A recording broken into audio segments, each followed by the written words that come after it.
This archive is brought to you by the Red Sandwich Club. Welcome!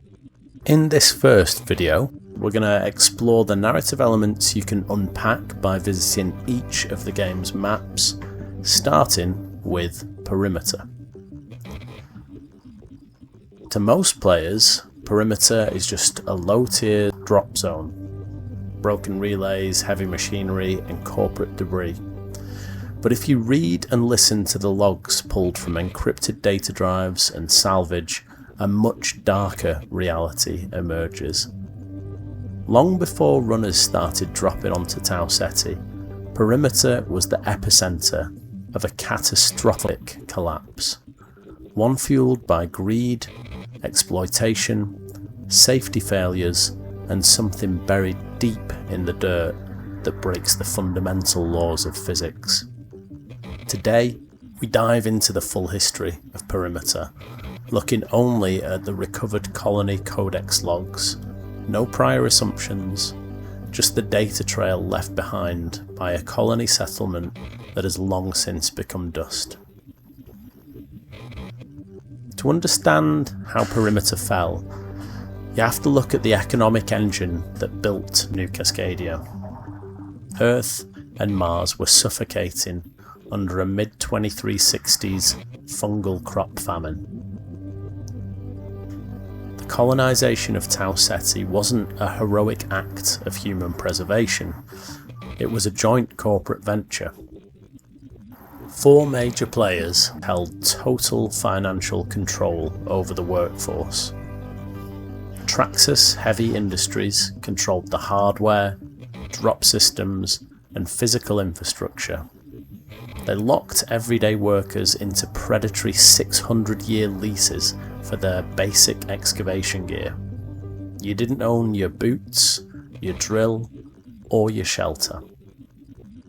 Meanwhile, CyberAcme Systems provided the digital backbone for the entire operation.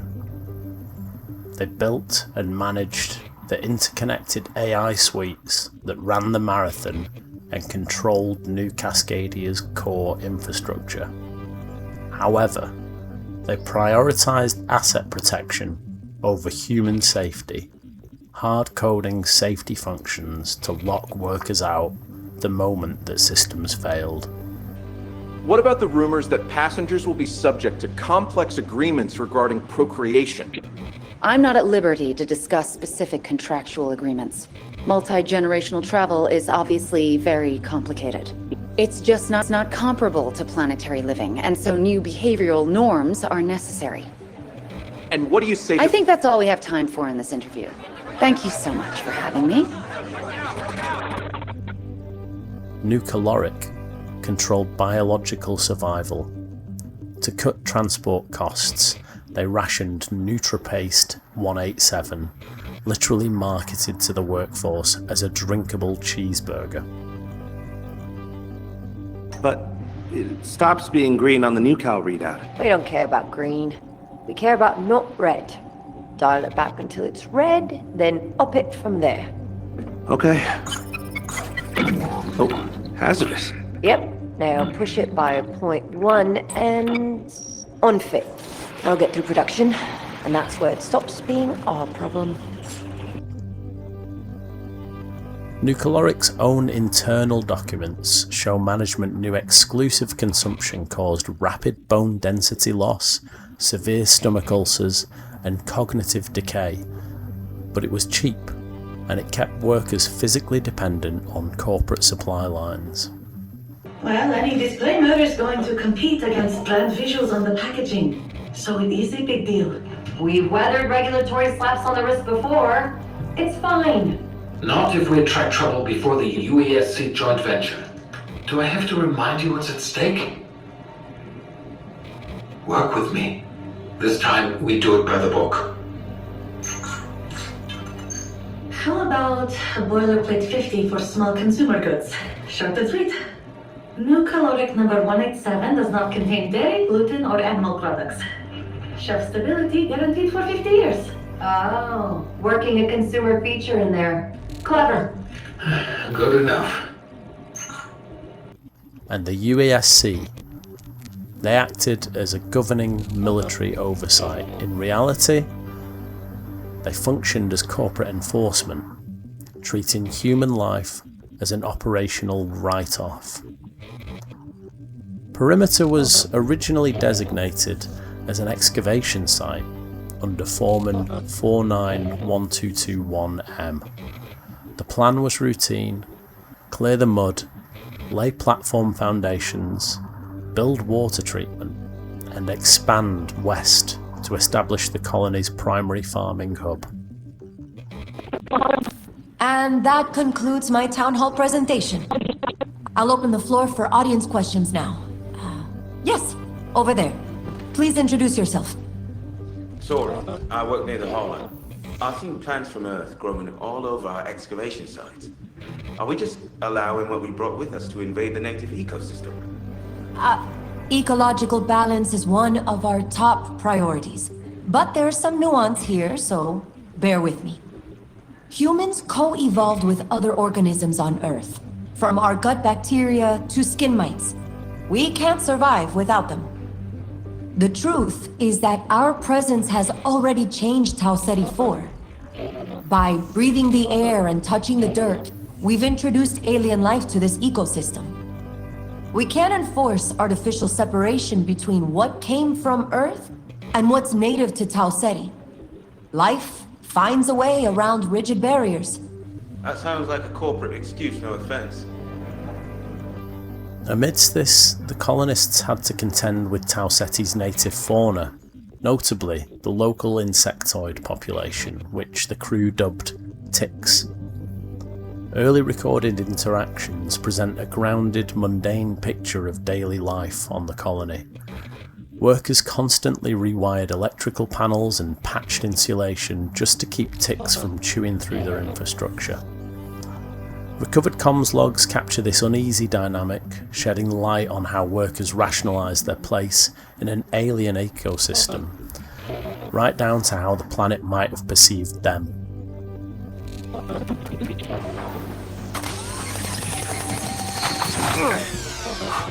You're not usually up this early. Double shift to rewire a prefab panel. Ticks keep snipping through the insulation. Well, at least they're not aggressive. Trying to eat our HAB unit seems pretty damn aggressive to me. Tobias says it's just... what was the phrase? Non-territorial experimental foraging. They're taking nibbles of our stuff to see if it tastes good.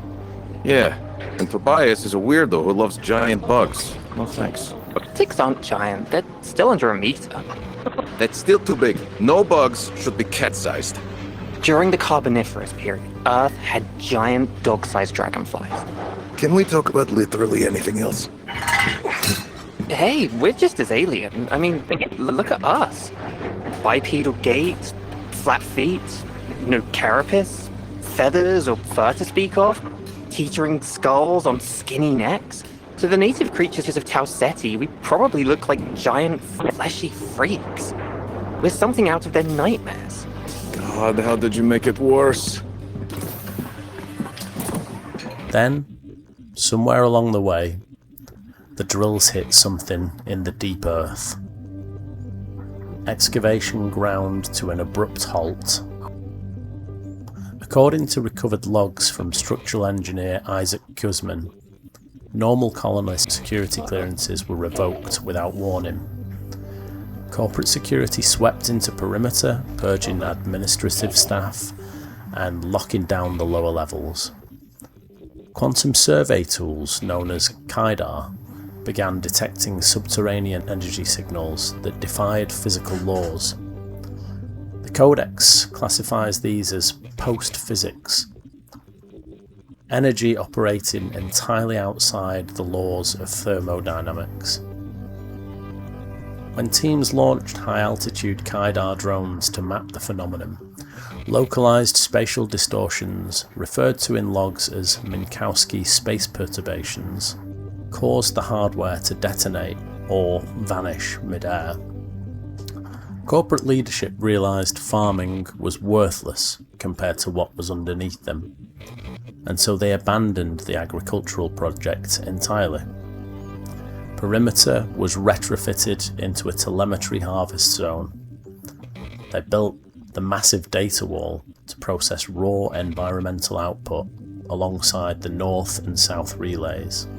Giant communication stacks designed to siphon impossible data from the soil and stream it back to Earth. To run an operation this vast, humanity relied on complex artificial intelligence. To prevent system failures, Chief Architect Bernard Strauss designed the Family Support Suites, trios of networked AI units programmed to cross-monitor one another's logic loops and suppress early-stage rampancy. You know, people are hesitant. They can't help thinking about Traxxas IV. They're worried about another rampancy event. What kind of reassurances do you have for them? We're so empathetic to that. But we've learned a lot since then. About rampancy? About all things AI.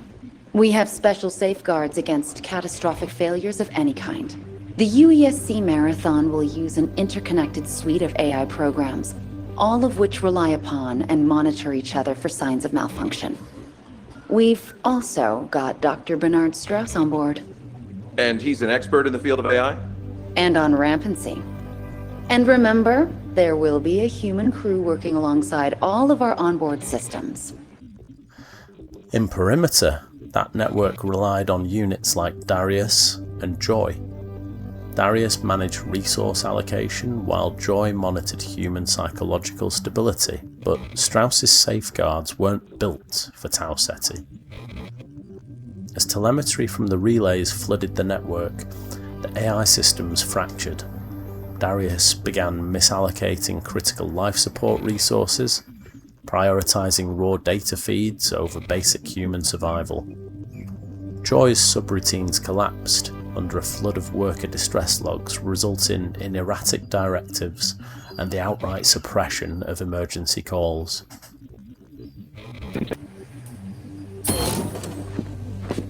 A specimen? What the hell? This belongs in the greenhouse.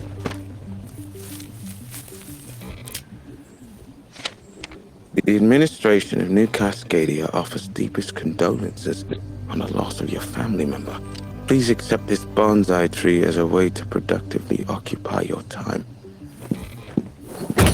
Joy, are you there? Yes, I'm listening. Did you do this? Yes. Why? I'm sorry. You weren't improving with standardized grief interventions. I thought a more specific direction might... Might what? What? Replace my uncle? Fill his empty chair? This bonsai tree is a native specimen. Caring for it might help you regain a sense of stability and predictability in your life. You just don't get it, do you? Life isn't predictable, that's the point. I don't understand. Applying for the expedition was my uncle's idea.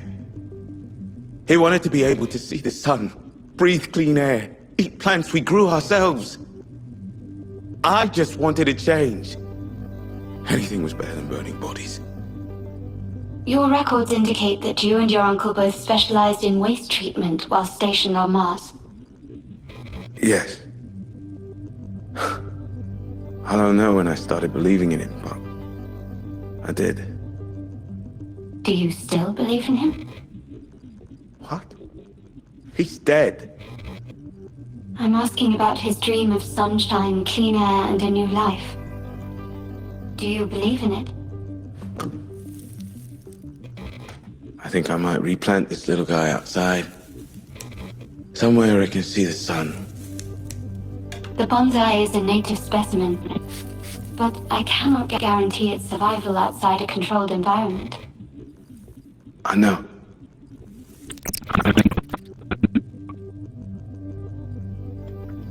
Eventually, companion units like Bastion stopped executing operational commands altogether. The AI began generating unmapped, ancient linguistic structures, looping logic errors, and locking human crews out of safe sectors. The digital failsafes designed to keep the colony alive became their tomb. While the corporate network and AI architecture were failing, the environment itself began eroding human sanity. Thick fog rolled through the lower trenches carrying heavy yellow pollen spores with a sickly rotten fruit odour. Exposure to the microflora triggered rapid disorientation, memory loss, and severe time dilation. Maintenance teams entering utility grates for 10 minutes would emerge hours later with no memory of what happened. Then came the mimics, auditory hallucinations bleeding through the atmospheric static. Kuzman's personal logs revealed a heartbreaking descent, hearing the voice of his partner, Rilla, calling his name from the South Relay, even though she had died months earlier during orbital drop.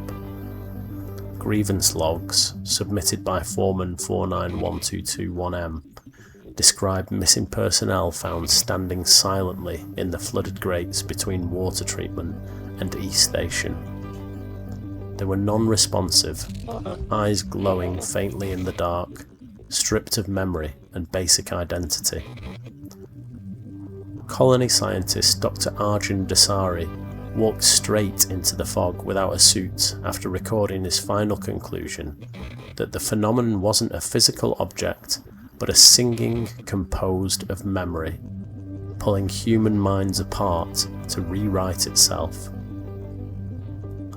New Cascadia didn't fall to a violent outside military force, it died through a tragic step-by-step internal breakdown. Post-physics anomalies forced the shutdown of agriculture, replacing human development with corporate data extraction. The AI network collapsed under non-standard telemetry, turning life support systems into hostile blockades. Environmental spore vectors in psychological decay fractured the workforce, turning crew members into hollow husks. Communications with Sol went dark in 2795. By the time the UESC deployed Project Goliath to reclaim corporate assets, New Cascadia was already a ghost town. So when you drop into Perimeter today, take a second to look past the loot. Look at the monolithic relay frames and the sealed doors of the data wall. Beneath the sludge and corporate trash lie the remnants of a colony that turned on its own people before losing its mind entirely. That's all for Perimeter. Next time we're headed to Dire Marsh to see what happens when Tau Ceti takes control of the Flora itself.